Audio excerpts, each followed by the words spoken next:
नमस्कार मंडळी, नमस्कार. मी सुबोध भावे आपल्या सगळ्यांचं स्वागत करतो तुमच्या लाडक्या गप्पांच्या प्रवास दौऱ्यात, ज्याचं नाव आहे बस बाई बस. मंडळी, महाराष्ट्राचा सगळ्यात जास्त गाजलेला लोककला प्रकार म्हणजे लावणी. लावणीनं केवळ आपलं मनोरंजन केलं नाही तर प्रबोधनही केलं. फडावर नाचता नाचता आपल्या बाळाला जन्म देऊन त्याची नाळ तोडून कलेशी नाळ जोडणाऱ्या विठाबाई नारायणगावकर यांची विलक्षण परंपरा ज्यांनी समर्थपणे पुढे नेली, अशा अनेक लावण्यवतींपैकी एक लावण्यवती आज आपल्या बसनी प्रवास करणार आहे. लावणीच ज्यांचा जीव आणि लावणीच ज्यांची जान आहे, अशा गायन, अभिनय आणि नृत्य यांचा त्रिवेणी संगम असलेल्या लावणी सम्राज्ञी सुरेखा पुणेकर यांचं आपण जोरदार टाळ्यांनी स्वागत करूया.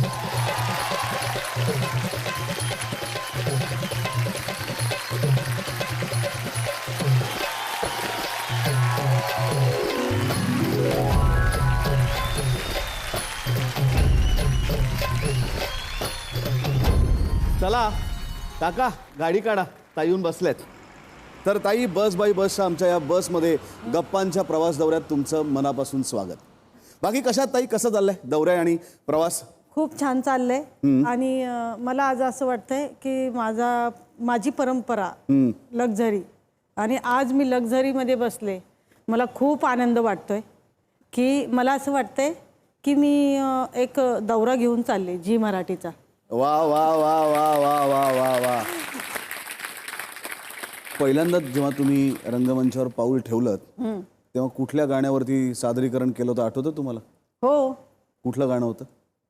मी जलवंती, मी फुलवंती, तुझी नजर लागल मला. मी जलवंती, मी फुलवंती, तुझी नजर लागल मला. हे तुझ्या रूपात रूपात डोळ्यात आसू फुट, हे तुझ्या संगतीनं संगतीनं उमलून पापणी फुल, रुसावं हसावं उगीच बसावं. पुढे काय आठवत नाहीये, पण अशा रीतीने गाणं गायलेलं. अहो, पुढे तुम्हाला जाऊ दे, पण तुमचं सादरीकरण बघणाऱ्या प्रेक्षकांनाच काय आठवत नाही. घरदार ते फक्त बघत बसतात तुमच्याकडे. त्यांची जशी अवस्था होते तशी आता तुमची झाली अवस्था, की त्यांनाही तुमच्याकडे बघून काय आठवत नाही. ताई, बैलगाडीतनं प्रवासाची सुरुवात, हो ते अगदी अमेरिकेला विमानातनं प्रवास, हो. हा सगळा प्रवास कसा घडला? बापरे. हा प्रवास, बैलगाडीचा प्रवास कसा होता? पुन्हा स्टेशनचे हमाल असायचे वडील, आणि हमाली करत करत दिवसभर हमाली, आणि रात्री खेडेगावला कुठेतरी कार्यक्रम. बर. आणि यात्रा जत्रांचा सीझन आला, मार्च एप्रिल मे, तर आमची बैलगाडी कायमची निघायची. रोज एक शो, रोज एक शो. मग अशा रीतीने प्रवास करत करत चावडीतलं राहणं, सगळ्या गावातल्या भाकरी एका घमिल्यात, एका पातिल्यामध्ये सगळ्या गावचं कालवण आणि चावडीतलं राहणं, असं खाणं असायचं. म्हणजे जुन्या कलावंतांचं. दिवसभर स्टेज नीट करायचा आणि रात्री हिराळावरती कार्यक्रम करायचा. तर माझे वडील असे होते की त्यांचं गाणं मला एक आठवते. लाख मोलाची एक झोपडी लाभली, रंग महालाची आशा कशाला करू. लाख मोलाची एक झोपडी लाभली. वा वा वा वा वा वा वा. ताई, तुमच्या एका कार्यक्रमानंतर नौशाद साहेबांनी तुमचं कौतुक म्हणून तुम्हाला एक नोट दिली होती. नोट नाही, 500 रुपये असे दिलते की 5 नोटा होत्या. तेव्हा 500ची नोट नव्हती. त्यांनी 500 रुपये मला दिलेले आहेत ना, ते स्टेजवर दिले होते. आणि ते तुम्ही अजून जपून ठेवलेत? जपून ठेवले ते. ये लड़की नाचती भी है, गाती भी है और अदाकारी भी अच्छी करती है. इन 3 गुणों का संगम मैंने मेरे जिंदगी में पहली बार देखा है. वाह वाह. नौशादजींनी नवलकर साहेबांना फोन केला की आम्हाला जो पहिल्या दिवशीचा तो सुरेखा पुणेकरांचा कार्यक्रम होता ना, तो आम्हाला दुसऱ्या दिवशी पण बघायचा. बर मग पिकल्या पानाचा सादर केलं. बर. आणि अक्षरशः मला कसं तरी वाटतंय, काही काही माणसाच्या डोक्याला केस पण नसले ना तरी पण तो आहे ना खिशातून कंगवा काढणार आणि असं अजिबात केस नसताना मला स्वतःला हसायला यायचं, खूप हसायला यायचं. म्हणजे इतकं, म्हणजे पिकल्या पानाचा देठ की वो हिरवा, हे जे वाक्य आहे, हे वाक्य खूप म्हणजे हे काय याच्यावरूनच कळतंय ना. म्हणजे आता काय तुम्हाला कळलं असेल ते, त्यांना असं वाटायचं की खरंच आपण खूप आहोत, म्हणजे छान आहोत आपण, अशा पद्धतीने ते भांग पाडत बसायचे. पण त्या भावना, त्यांच्या त्या भांग पाडायच्या ज्या भावना आहेत ना, त्या मला कळत होत्या गाणं करताना. वा वा वा वा. एकदा ही एक लाईन जी तुम्ही म्हणालात, पिकल्या पानाचा देठ घेऊ हिरवा, मी म्हणतो की आता टेलिव्हिजन वरती अनेक जण बसलेले आहेत, अनेकांना कंगवा काढून भांग पाडूच द्या एकदा. ज्यांना बायकोनी सांगून आईनी सांगून कळलं नाही की जरा केस नीट विंचर, ते आज आपोआप विंचरतील. हा विंचरतील, बरोबर. अहो पण तुम्ही म्हणताय केस नसलेले सुद्धा भांग पाडतात. म्हणजे काही लोकांना एक एवढेच केस असतात ना, ते टाकल्यावर ते कंगवा कसा होता असेल, किती टोचत असेल तो. एकदा पहिली लाईन होऊनच जाते. हा, पिकल्या पानाचा, आहो पिकल्या पानाचा देठ की वो हिरवा, पिकल्या पानाचा देठ की वो हिरवा, पिकल्या पानाचा देठ की वो हिरवा. आता तुम्ही गाणं म्हणताना सुद्धा तुम्हाला ते सगळं आठवत आहे आणि तुम्ही आठवते. सुरेखाताई, गप्पांचा हा प्रवास सुरू राहणार आहे. आपण आता एका छोट्याशा खेळाकडे वळणार आहोत. ह्याच्यात हा खेळ आहे होय किंवा नाहीचा. मी तुमच्या हातात दोन बोर्ड देणार, एक होयचा आहे आणि एक नाहीचा आहे. आणि मी तुम्हाला काही प्रश्न विचारणार. त्या प्रश्नाचं तुमचं जे काही उत्तर असेल तो बोर्ड तुम्ही आपल्या प्रेक्षकांना दाखवायचा आहे. मंत्र्याची ओळख सांगून कधी स्वतःची सरकारी कामं केली आहेत का? होय. मंत्र्याची ओळख सांगून नाही, म्हणजे असं कसं वाटतंय मला ते, म्हणजे मी लोकांची कामं केलीत मंत्र्यांकडे जाऊन. लावणीच्या स्पर्धा होतात, परंतु लावणी कलावंतांमध्ये स्पर्धा असते का? भरपूर. कशा प्रकारची स्पर्धा असते? स्पर्धा अशी असते की आता 1998ला ज्यावेळेस मी लावणी महोत्सव केला, त्यावेळेस अनेक प्रकारचे सादरीकरण झाले, पण त्यातून प्रेक्षकांना माझंच सादरीकरण आवडलं. आणि स्पर्धा भरपूर असते, अनेक स्पर्धा असते. साडीची असते, मेकअपची असते, आंबाड्याची असते, कधी कधी तर भांडणं होतात त्याच्यावरनं. बर. खूप अशा भरपूर स्पर्धा असतात. चित्रपटामध्ये लावणीची जागा आयटम सॉन्गनं घेतली असं वाटतं का? हो. तुमच्या लावणीच्या सगळेच प्रेमात पडले. तुमच्या प्रेमात कधी कोणी पडलंय?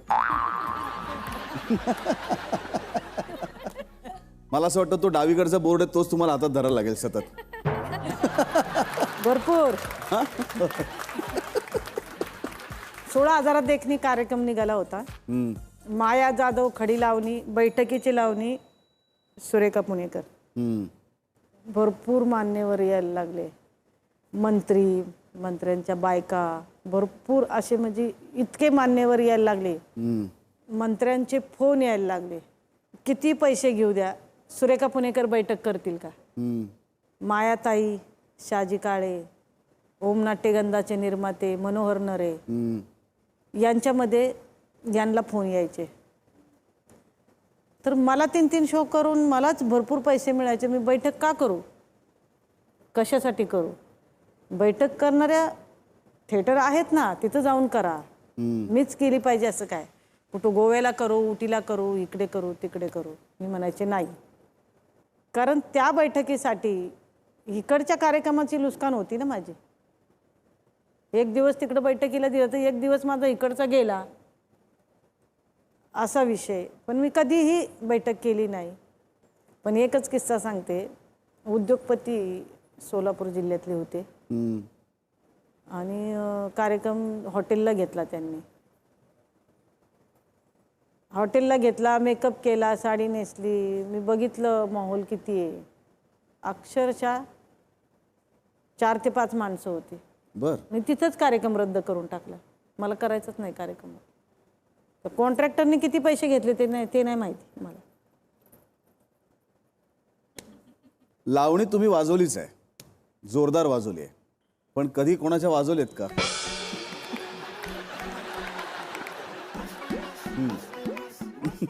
एक माणूस जरा थोडा पिलेला होता. तो आला स्टेजवरती. बर.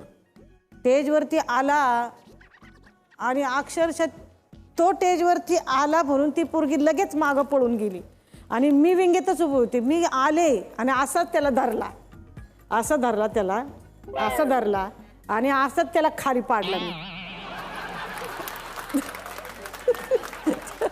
असं खालीवर पाडला तर प्रेक्षक उठून उभं राहिले. आवताई जाऊ द्या, आवताई जाऊ द्या, आवताई जाऊ द्या. आणि त्याला एक कानफाडीत पण दिली. मग तो खाली गेला. तेव्हापासून मला प्रेक्षक लय घाबरत होते. पुढचा प्रश्न आहे, राजकीय बैठकीत जे प्रश्न सुटत नाही ते लावणीच्या बैठकीत सुटतात, हे खरं आहे का? सुटतात. होय.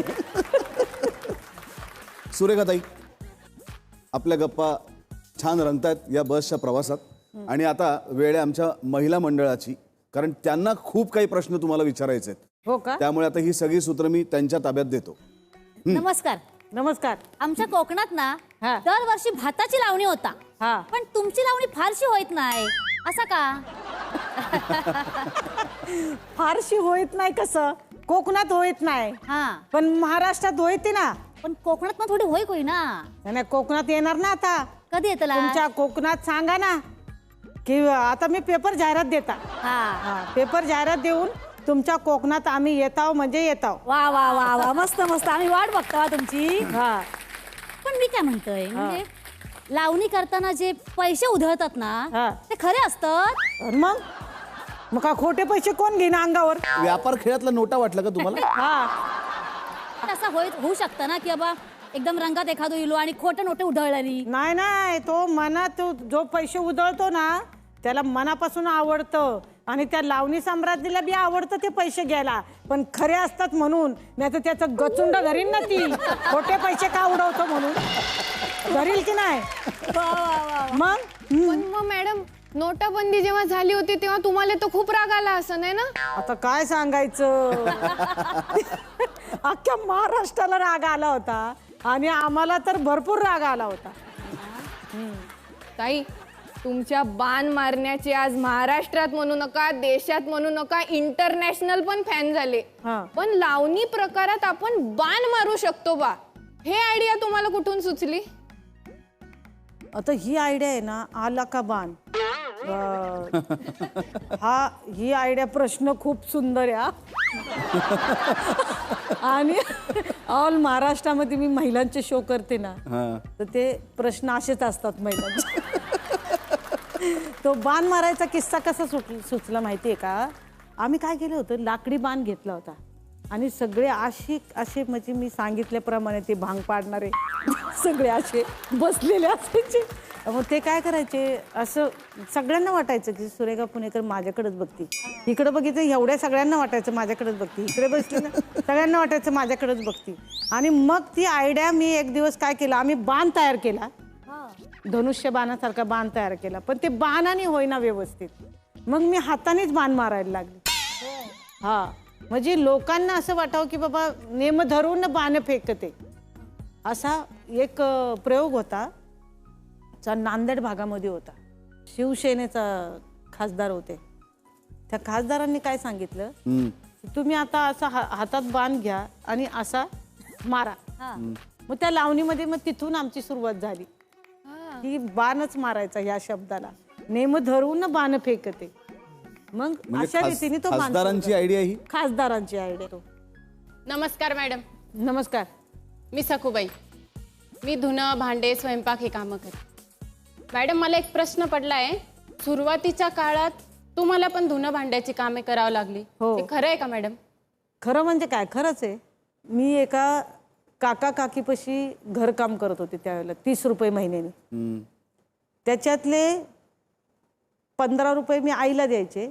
धुण्या भांड्याची कामं बी ह्या बहिणींना करू लागायचे. 10 कामं करायचो आम्ही धुण्या भांड्याचे. मग तिथं स्वयंपाक करू लागायचा, फरशी पुसायची, संडास बाथरूम धुवायचं. तर ती मला आहे ना जेवायला द्यायची ना, तर असा पोर्स असतो, म्हणजे इथं संडास इथं बाथरूम असं आमना सामने असतं ना, मध्ये बेसिंग असतं. आणि त्या मधल्या पोर्समध्ये ती मला जेवायला बसवायची नेहमी. आता वारले असेल बिचारे, काय तिची थिंकिंग होती ते नव्हतं माहिती, पण मी जेवायचे. त्या गोष्टीचा खूप म्हणजे आता वाईट वाटतं. म्हणजे माझ्याकडे आता फोन तरी नाही ना, तर मी अशी वागणूक तिला देत नाही.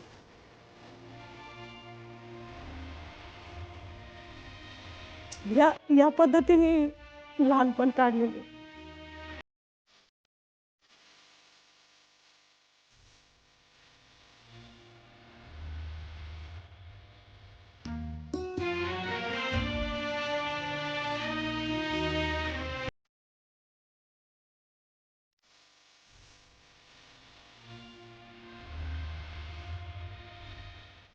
पण जेवायचे मी, आणि ती काय म्हणायची, हे बघ आज पितळी भांडी असायची, तुला आहे ना मी 12 देते, तुम्ही भांडी सगळी घासून घे. तेवढी भांडी मी घासायची. आणि 15 रुपये आईला द्यायचे, 15 रुपये मी क्लासला द्यायचे. शाळा अन्नाची शाळा नाही, शाळा तर नाहीच, शाळेत घातलंच नाही आईने. अन्नाची बायको, तिच्याकडे मी कथ्थक शिकायला जायचे. 15 रुपये महिना होता त्यावेळेला कथ्थक. मग असं करत करत थोडंसं कथ्थक शिकले.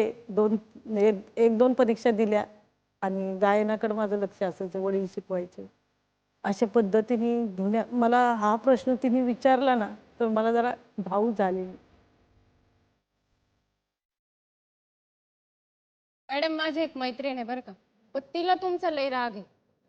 राग हा का? म्हणजे तिचं कसं म्हणणं आहे की तिचा नवरा तमाशाला जाऊन बिघडला. हा, म्हणजे अशा तक्रार करणाऱ्या बायका भेटता का हो तुम्हाला कधी? भेटतात ना, भेटतात.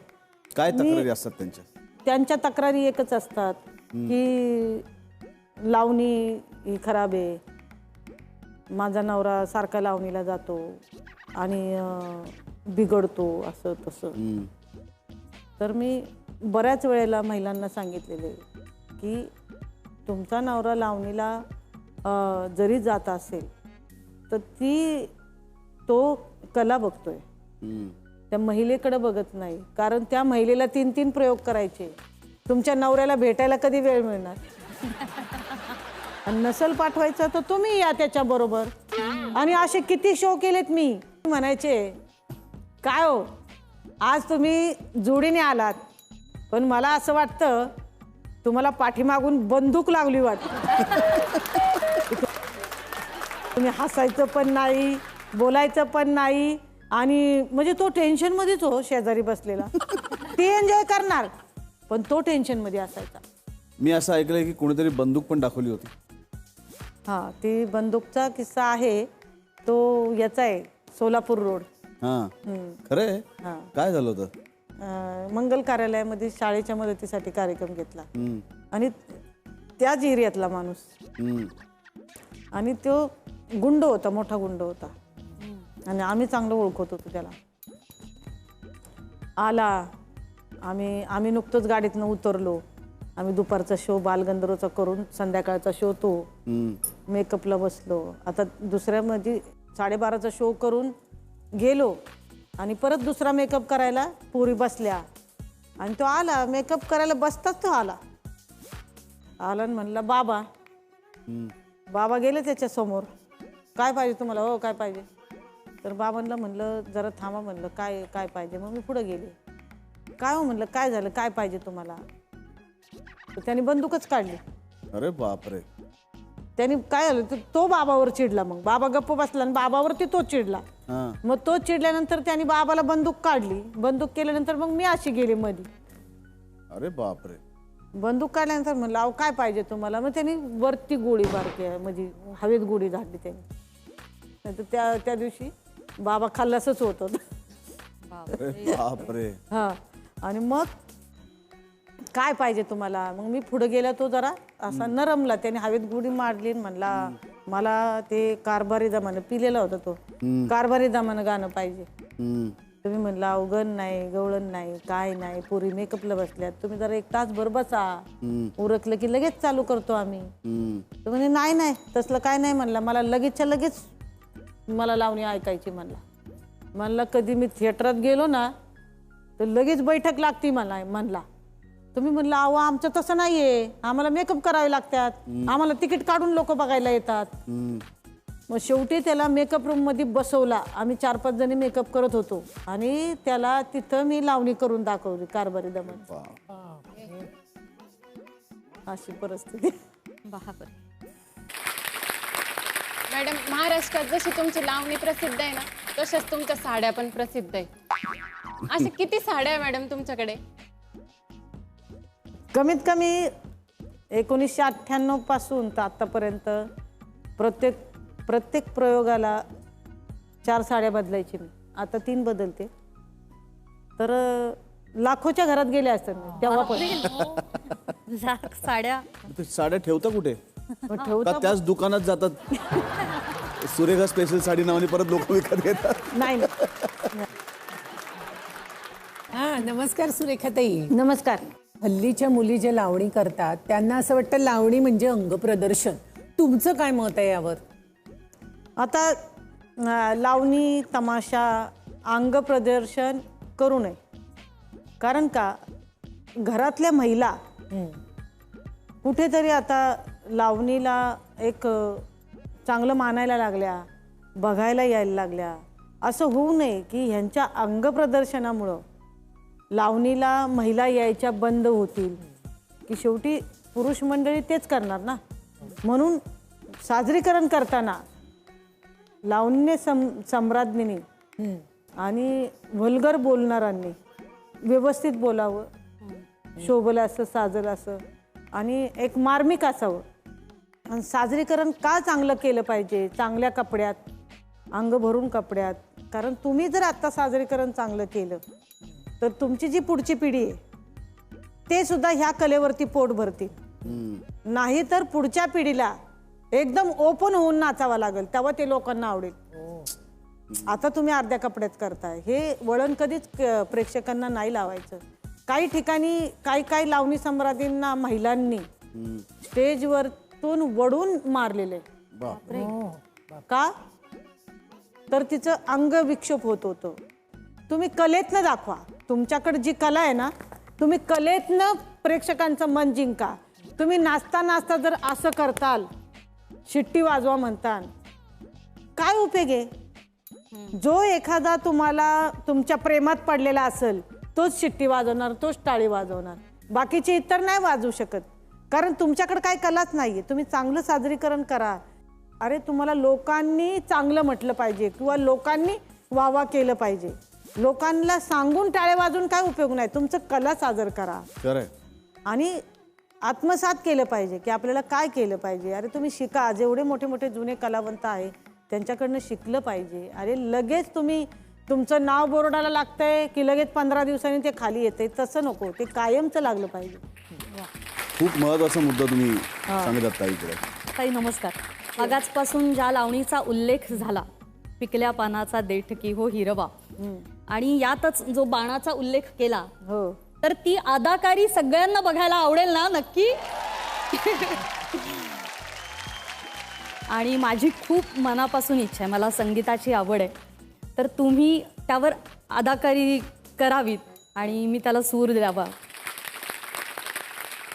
पिकल्या पानाचा अहो पिकल्या पानाचा देठकी हो हिरवा, पिकल्या पानाचा देठकी हो हिरवा, पिकल्या पानाचा देठ की हो हिरवा, नख लागल बेतान खुडा हो, नख लागल बेतान खुडा, केशरी चुनान कात केवडा, केशरी चुनान कात केवडा, लई दिसान रंगल विडा हो, लई दिसान रंगल विडा, वटाची लाली टिपून घ्याया, मुखडा असा फिरवा, पिकल्या पानाचा अहो पिकल्या पानाचा, देठ की हो हिरवा, पिकल्या पानाचा, देठ की हो हिरवा. वा वा वा वा वा वा. सुरेखा ताईंबरोबरच्या या गप्पा अशा सुरू राहणार आहेत. आपला एक छोटासा खेळ संपला, आता आपण वळतोय आपल्या पुढच्या खेळाकडे. ताई, पुढचा खेळ आहे गाने गाने पे लिखा है किस किस का नाम. मी तुम्हाला आता काही गाणी ऐकवणार आहे. ते गाणं ऐकल्यानंतर महाराष्ट्रातल्या कुठल्या राजकीय नेत्याचं किंवा भारतातल्या कुठल्या राजकीय नेत्याचं नाव तुमच्या डोळ्यासमोर येतं ते तुम्हाला सांगायचं आहे ते गाणं ऐकल्यावर. ठीक आहे, ऐकूया. काय पाटील बर हाय का, अहो बर हाय का, काल काय ऐकलं ते खरं हाय का. राजकीय नेता आता भरपूर पाटील येतो, कुणाचं नाव घ्यावं, नाव कुणाचं घ्यावं. पटकन पटकन असं कोणाचं नाव येतं? पटकल पाटील बघा, गुलाबराव पाटील. गुलाबराव पाटील. हा, हड संभाळ सूर्याला गाना, हड संभाळ सूर्याला गाना, तुझ्या उसाला लागल कोधा ग, तुझ्या उसाला लागल कोधा. कोण आहे उसाला लागलेला कोल्हा? शिंदे. एकनाथ शिंदे. हा?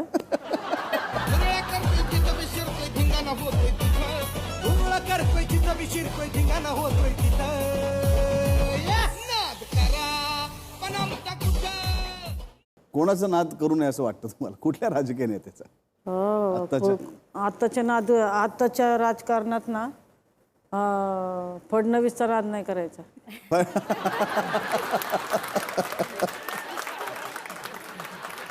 सध्याची परिस्थिती बघता तमाशात राजकारण शिरलंय का राजकारणाचा तमाशा झालाय? म्हणजे काय झाडी काय काय डोंगर याच्याविषयी चाललंय का? राजकारणाचं विचित्र झालंय, म्हणजे खरंच आहे, विचित्र झालंय. त्यापेक्षा आपलं आहे ते उत्तम चाललंय. उत्तम चाललंय असं, म्हणजे आपलं आहे ते उत्तमच आहे, पण असं वेगळंच काहीतरी चाललंय, म्हणजे राजकारणाचं न समजण्याच्या पलीकडे. न समजण्याच्या पलीकडे जी भारणसूद माणसं होती, जी हे होती म्हणजे हुकमी की बाबा नाही एकनिष्ठ, अशी माणसं राहिली नाही. ह्याच्यामुळं असं चाललेलं आहे असं वाटतं मला. तुम्हाला एक कलावंत म्हणून प्रेक्षक कमी असतात, त्रास होतो का? नाही ना, त्रास नाही होत. कारण का, आत्ता थोडं वाटतं, पण ज्या वेळेला मी सुरुवात केली होती त्यावेळेला मला असं वाटायचं की आज हे 5 प्रेक्षक किंवा 3 प्रेक्षक बसलेले, हेच प्रेक्षक 100 लोकांना आणणार आहे. म्हणून त्यांच्याच समोर चांगला कार्यक्रम करायचा आणि चेहरा वगैरे पाडायचा नाही. शेवटी कसं आहे, तो देणारा आहे आणि आपले प्रेक्षक म्हणजे मायबाप आहे. आपण 3 लोकांचं जरी मनोरंजन केलं आणि चांगल्या प्रकारे केलं तर ते त्यांना तेवढंच हे वाटणार आपल्याविषयी. मी मुद्दामून ताई हा प्रश्न तुम्हाला यासाठी विचारला की लावणी कलावंतांची त्यांच्या रंगमंचावरती असलेली श्रद्धा मी स्वतः डोळ्यांनी पाहिली आहे. म्हणजे अनेक जे कला केंद्र आहेत महाराष्ट्रातली, अशा कित्येक कला केंद्रामध्ये रोज संध्याकाळी 6 ते 8 कार्यक्रम असतो आम लोकांसाठी. हो, आणि 6 ते 8 मध्ये एकही प्रेक्षक आला नाही तरी सुद्धा तिथल्या लावणी कलावंत समोर बसलेल्या रिकाम्या खुर्च्यांसाठी त्याच जिद्दीने, त्याच प्रेमाने, त्याच जीव तोडून ते परफॉर्म करत असतात. करावंच लागतं, कारण ती रंगदेवता आहे. तिला जर नाही मानलं तर काय करणार तुम्ही? आज ती रंगदेवता म्हणजे स्टेज म्हणजे ही रंगदेवता आज साक्षात आहे आणि तिच्यावर आपण खऱ्या मनाने कार्यक्रम केले, खऱ्या मनाने कष्ट केले आणि तिच्यापाशी जर आपण कुचंबना केली तर ती आपल्याला कुठेतरी आपल्याला आपला अपमान करणार. कारण आपण तिचा अपमान करायचा नसतो, तिच्यावरती आपण व्यवस्थितच साजरीकरण केलं पाहिजे. खूप धमाल चाललेला आहे आपला हा सगळा प्रवास. आता एक छोटासा अजून एक पुढचा आपण खेळ खेळणार आहोत. हा, या खेळाचं नाव आहे धरलं तर कळतंय. धरलं तर कळतंय का पळतंय? धरलं तर कळतंय. कळतंय, तुमच्यापासून पळणार नाही कोणी. ताई, या बॉक्स मध्ये जादूचा बॉक्स आहे, याच्या आतमध्ये एक वस्तू ठेवली आहे आणि दोन्ही साईडला 2 होल्स आहेत. तर ह्याच्यातनं तुम्हाला एक हात आतमध्ये घालायचा आहे, त्या वस्तूला स्पर्श करायचा आहे आणि त्याच्यावरून तुम्हाला ओळखायचं की आतमध्ये वस्तू कुठली असेल. ठीक आहे? 1, 2, साडेमाडे 3 आणि काय डोक्यात येते ते सांगायचं. बापरे, पडले किती.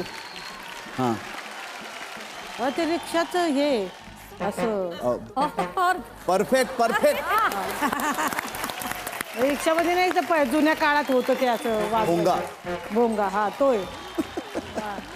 1, 2 बघायचं नाही. साडेमाडे 3 काय असेल असं वाटतं?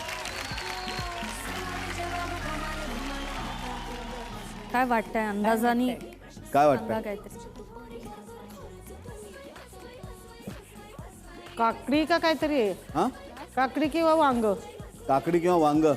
हा, अजून काय? काकडी किंवा वांग.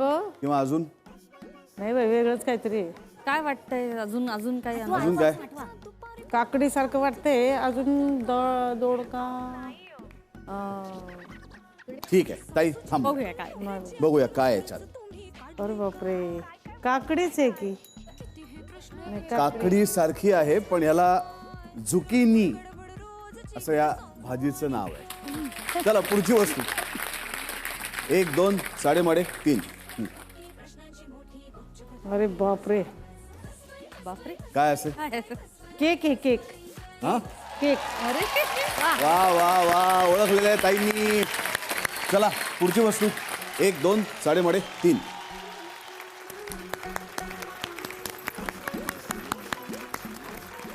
काय वाटतं ते काय आहे?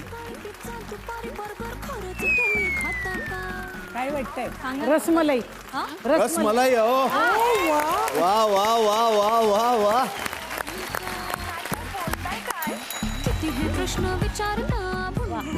तुम्ही खवय्ये आहात ताई, हो ना? टिशू. हा, ताई, आपण आता पुढच्या खेळाकडे वळणार आहोत. प्रश्न उत्तरांचा खेळ आहे. मंडळी, आता वेळ झाली आहे डेन्व्हर रॅपिड फायर राऊंड खेळण्याची. मी तुम्हाला काही प्रश्न विचारणार आहे, त्याची पटापट तुम्हाला उत्तरं द्यायची. ठीक आहे? तुमची आवडती वस्तू साडी का गाडी? साडी तर ही महिलांना आवडीचीच आहे, पण गाडी जास्त आवडीची आहे माझ्या. गाडीपेक्षा जास्त साडी का साडीपेक्षा जास्त गाडी? गाडी. गाडी. लावणी करताना आवडणारी दाद, फेटे उडवणं की नोटा उडवणं? फेटे उडवणं नाही, नोटा उडवणं नाही. मला आवडतं टाळ्या. वा. तुमच्या मते पुढीलपैकी काय जास्त रंगतं? तमाशातलं राजकारण की राजकारणातला तमाशा? राजकारणातला तमाशा खूपच रंगलेला आहे आता.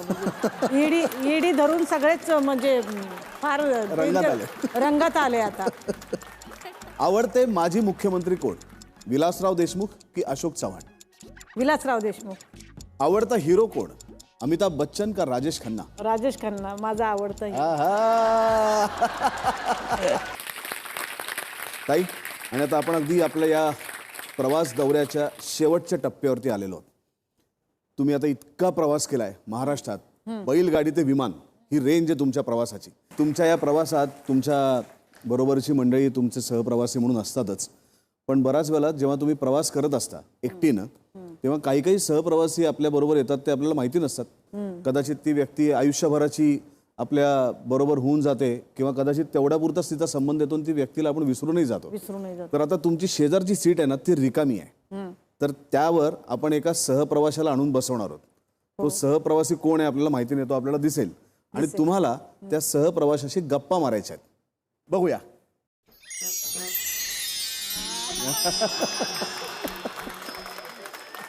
तर स्वतः राजेश खन्ना तुमच्या बाजूच्या सीटवर बसलेले आहेत. आता तुम्हाला गप्पा माराव्याच लागतील. आता काकाजी, एका कार्यक्रमामध्ये तुम्ही मला भेटलेले आहात आणि आपण चांगल्या गप्पा मारल्या. त्याच्या दुसऱ्या दिवशी आपण घरी गेलो. पण माझी लावणी जेव्हा तुम्ही स्टेजवरती ऐकली, तुम्ही प्रमुख पाहुणे म्हणून स्टेजवरती पण होता व्यासपीठावर आणि समोर पण बसले होतात, तेव्हा तुम्ही मला स्टेजवरती येऊन 5,000 रुपये दिलेले आणि तुम्ही जे पैसे मला दिलेले मी अजूनही जपून ठेवलेले आहेत. तर काकाजी, मी तुम्हाला माझ्या लहानपणापासून तुमचा चित्रपट आराधना, बरेचसे चित्रपट मी आणि तुमच्या सगळ्या शूटिंग उटी, म्हैसूर या ठिकाणी झालेल्या आहेत. आणि तुमची ती रोमॅन्टिक गाणी, असा तुमच्यासारखा हिरो होणे नाही असं मला वाटतं. आणि मला खूप तुमच्याबद्दल आदर आहे. आणि तुम्ही जेव्हापासून ह्या जगातून गेलात तेव्हापासून मला खूप वाईट वाटतं. वा, काही काही भेटी या अविस्मरणीय असतात आणि त्या माणूस असला नसला तरी ते आपल्या मनामध्ये आणि डोक्यामध्ये कायमस्वरूपी असतात. ताई, तुम्ही इथे आलात आणि आमच्याबरोबर इतक्या सुंदर तुम्ही गप्पा मारल्यात. तुमचा संपूर्ण प्रवास आम्हाला उलगडून दाखवलात. आमच्या सर्व महिला मंडळांच्या अतिशय विचित्र प्रश्नांची अतिशय खुमासेदार तुम्ही उत्तरं दिलीत आणि खरोखर लावणी कलावंत म्हणून तुमच्याविषयी नितांत आदर आणि प्रेम कायमच मनात होतं. पण आज तुमच्या आयुष्याचा प्रवास ऐकल्यानंतर तुमच्याबद्दलचा आदर एक माणूस म्हणून, एक कलावंत म्हणून अजून जास्त द्विगुणित झाला आहे, एवढं मात्र नक्की. आणि महाराष्ट्रापासून लावणीची नाळ कधीच तुटलेली नाही आणि तुमच्यासारखी कलावंत असल्यामुळे ती कधी तुटणारही नाही. एवढे नक्की तुम्हाला तुमच्या पुढच्या सगळ्या कारकिर्दीसाठी मी शुभेच्छा देतो. आणि आता तुम्हाला निरोप देण्याची वेळ आलेली आहे, तेव्हा दादा गाडी थांबवा. या, तुमची बस थांबलेली आहे. तुमच्याबरोबर हा प्रवास करून आम्हाला खूप आनंद झाला ताई. माणूस म्हणून आणि कलावंत म्हणून आम्ही खरंच खूप समृद्ध झालो. थँक्यू. आणि मला सुद्धा आज ह्या कार्यक्रमाला येण्याची संधी दिली. या कार्यक्रमाचे निर्माते आणि झी मराठी सगळ्यांची मी आभारी आहे.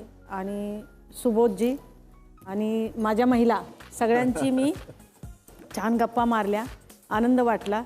सगळ्या प्रेक्षकांचे सुद्धा मी आभारी आहे, सगळ्यांचे आभारी आहे. थँक्यू ताई, थँक्यू. या.